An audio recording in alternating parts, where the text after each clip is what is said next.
like you mentioned, Chevening and Commonwealth. Is there any other one apart from these two that you can really think of that you can recommend? Yeah, there are graduate African scholarships. So the thing is, apart from these ones that are publicly available and widely known, one of the things I always encourage candidates to do, right, is go, if you find a course, if you know the course you want to study, Google some universities and always look at the fees and funding pages of universities. There are many indigenous scholarships or scholarships common to the university that might not be publicly available on website that you can find. So for instance, before I got the Commonwealth Master Scholarship, there was a university, I think, is it McGill University in Canada, that I was going to apply for that same program, human genetics. Just getting admission into that program would mean that I was automatically funded because there was enough funding available for any student that was going to do that program. Now, that kind of opportunity, I would never have seen it if I were not digging into university, right? So that's how it starts. You have to be broad with your search. Yeah, those are like the two major common ones. There's also like a MasterCard scholarship. Well, there are Fulbright scholarship. There are quite enough of those. Quite a number of them. Yeah. So this one you mentioned now, I would like to know about it. Maybe we can maybe by the end of the interview you can give me the link or the name so that I can pass it across to them. That this one you mentioned in Canada, that if you get admission, you have a chance of getting a scholarship through that admission. I would like to know more about it so I can pass it across to them.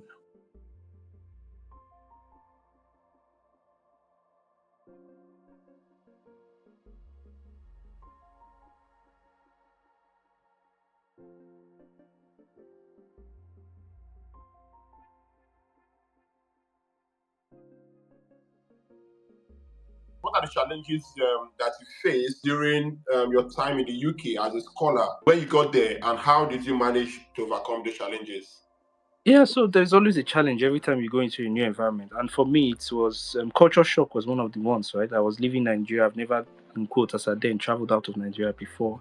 So you come into an environment, the people, there are new ways of doing things, their mannerism around you is totally different. So I think it was a bit challenging at first, just being in that environment. And then, of course, the weather condition wasn't something we're used to. Yeah, so those were actually minor challenges and all of that. But one of them for me was in the area of my academics. I'd come into a university that is ranked top in the UK, third best in the UK, and I think top 10 in the world. I met a number of students who were really very bright that had gone to, in quotes, better schools than I had gone to at some point. And then I enter a class where the language of communication obviously is English, but they communicate way faster to Yes. comprehend. So, Yeah. and this is the thing, right? It's important that you first of all understand these challenges and figure out a way to deal with them. For me, it means I had to, lucky enough for me, all our classes were recorded. So a typical class that could take an hour, because it's recorded, I will go back home, watch that lecture for up to 4-5 hours to fully make my notes and comprehend it. So it means I had to spend more time studying, right? To fully grasp and understand my lectures compared to others. But of course, I'm way better now. I understand their style of communication, and I think I flow much better. But yeah, those were some of the challenges I had to deal with. And then, of course, you don't get your kind of food as much as you would like it. But yeah, funny enough, we got some African stores to buy something. So wow, yeah. That's interesting. Different types of Commonwealth scholarship, and the Commonwealth shared, where it's called Commonwealth shared because the cost of studies is beared partly by the Foreign Commonwealth and Development Office and partly by the university. So for Commonwealth shared specifically, the stipend comes from the university, but it's still a fixed amount agreed by FCDO and the university. But some universities, sometimes there might be some delay in payment or miscommunication, or that kind of situation could arise sometimes. But then this is the good thing, because it is managed by a central agency in the UK, they can step in to mitigate all of those differences. But largely, I think everyone generally has a smooth one, especially with payment. I don't think it's so much of an issue with scholarship.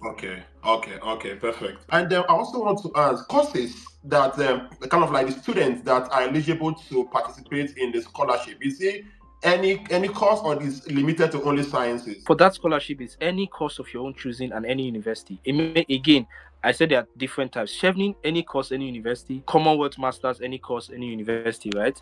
Then for the shared, there are specific courses and specific university. That's you might be a bit maybe lost or stranded, or you might have to stay in Airbnb until you're able to figure out your accommodation yourself.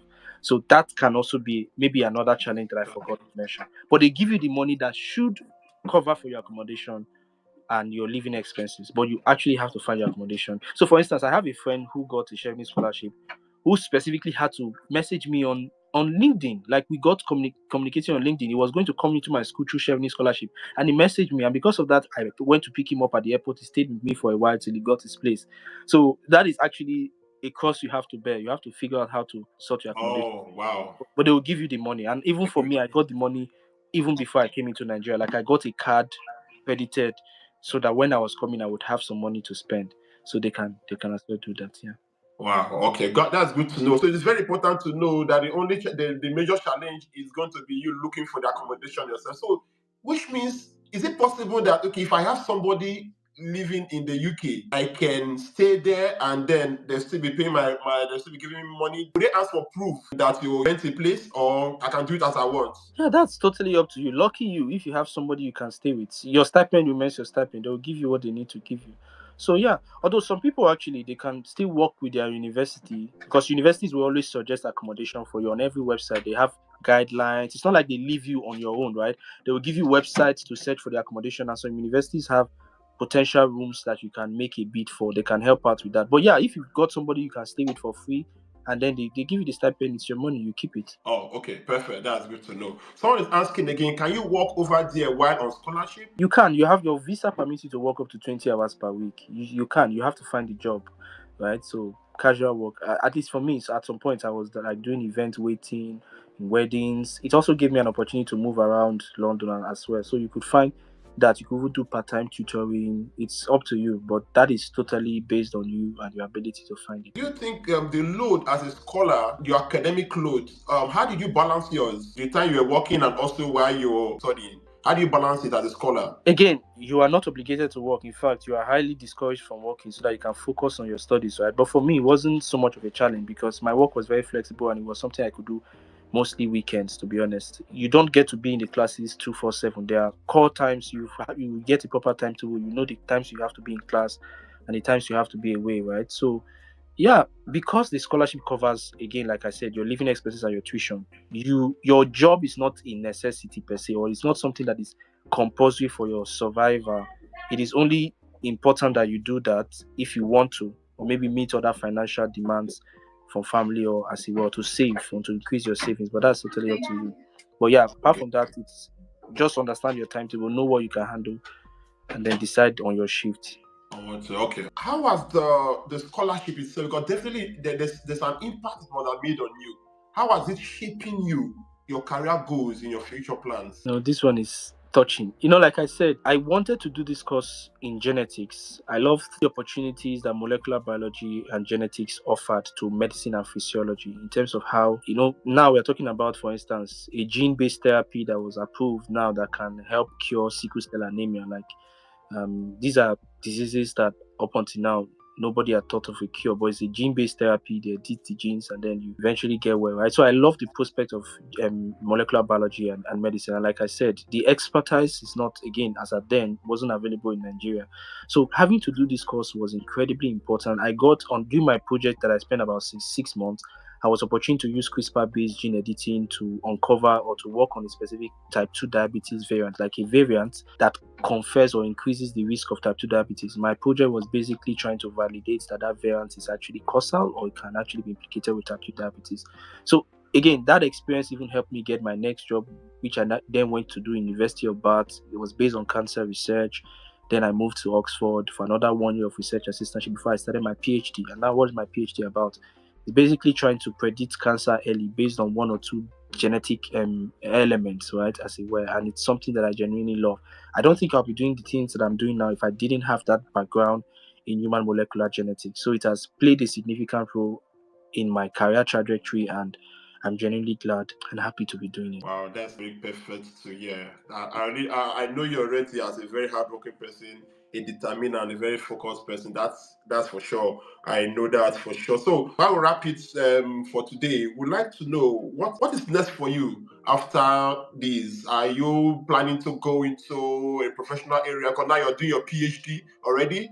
So are you trying to move into the field itself, or you want to be in the university? What are your plans? Okay, so it's just my first year. I have like It's a 4-year program though. My strongest inclination right now is into biotech companies, right? People's opinion about big pharmas vary depending on who you ask. But I think I really want to go into like majorly biotech companies. I want to stay in research, definitely continuing to continue my research into improving cures and therapies for cancer. That's what something I want us to continue to do. Whether it's going to be in academia or in a biotech company, sometimes life will eventually tell, right?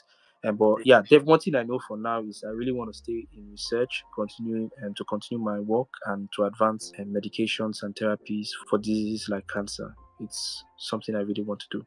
But let's Okay. see where fate and destiny takes us. Wow, that's good. That's awesome. So much. Thank you so much. More than 90% of our audience, they are all students. So what advice would you have for every one of us? Scholarship application can really be demanding, especially mentally demanding, right? And not everybody are ready for that level of work. Some people would rather just go and find a good job, save and pay their way through universities in the UK than actually go through that process. That's for those that are fortunate enough. But then I think it is worth it because it gives you an opportunity to meet people. It gives you an opportunity to improve your network, which I think is also very valid. Like I said, I wouldn't also be in the UK if not for the quality relationships that I had from mentors and supervisors who could provide recommendation letters for me. Now, it's also important when you come to a place like this to also meet people of your own age. They could expose you to, their way of thinking is different, their values sometimes are different from yours. All of those things broaden your mind, and the opportunity of going into a new environment that you have not gone to. Of course, the UK, just like the US, is a very international community. I get to meet people from all over the world. I feel like it is worth it. You understand? Beyond the academic program specifically, there are other social events and networking events that gives you opportunity to go places and also network with people, like I said. So I feel like the experience it's worth it, right? When you get it, it's actually worth it. It's something you would forever treasure. And you're a scholar. It stays for the rest of your life, right? So yeah, why not go for it if you can? But just be ready mentally and be ready to put in the work. I see a lot of people. By the way, just to say this, I know people. I didn't get the scholarship on my first attempt. It was my second attempt. I know people that did apply and only got it at their third attempt. Some people it was their fourth time. So that you didn't get it the first time doesn't mean you're a bad candidate. It just might mean you need to improve your chances. You need to apply better next time. So for instance, when I first applied for the scholarship, by the time I was done submitting, I told myself if I were the recruiters, I won't even select, I won't shortlist me. Because I didn't feel like I had, again, I knew, that kind of feeling you get when you do Yes, exam. yes, yes. I felt like, yeah, maybe next time I take my time to prepare more and all of those things. These are long-term projects, and not too many young people know how to embark on long-term projects like this. So for instance, I knew I didn't have significant work experience. I had to find a way to boost my CV, to boost my work experience, to increase my chances. So it's a project. If it's a project you want to embark on, you're still in school, get that grades and get it well, right? Look for opportunities to volunteer, to improve your work experience and all of that. Get good people that can provide you references and start preparing yourself for it. But dig into the search process early enough, because the moment you search, you start seeing eligibility criteria, the things that you need for different scholarship, and all of those things would better help you prepare yourself. So yeah, I say it's worth it for the network, for the opportunity. The good thing about this scholarship is it doesn't matter how much tuition they have to pay. They sort it out. Imperial College, as at then, my tuition fee was over £35,000. Most people that want to fund themselves would rather go to a university where they can pay like 15,000, 14,000, but then they might not be Imperial, right? So again, my opinion, you can go to the best of the best schools with fundings like this, and it's all taken care of. I think it's worth it. Wow, that's great. If I'm to add to what you said, there's one point that you hit there: get that grade, and you have nothing to lose if you get a good grade after school. You have nothing to lose. You have it with you. So I would also want to add to that, for those of you that are still in school right now, or those of you that are planning to get into school, aim at the best possible grade, at least 2-1, because you have a lot of chances being at least 2-1.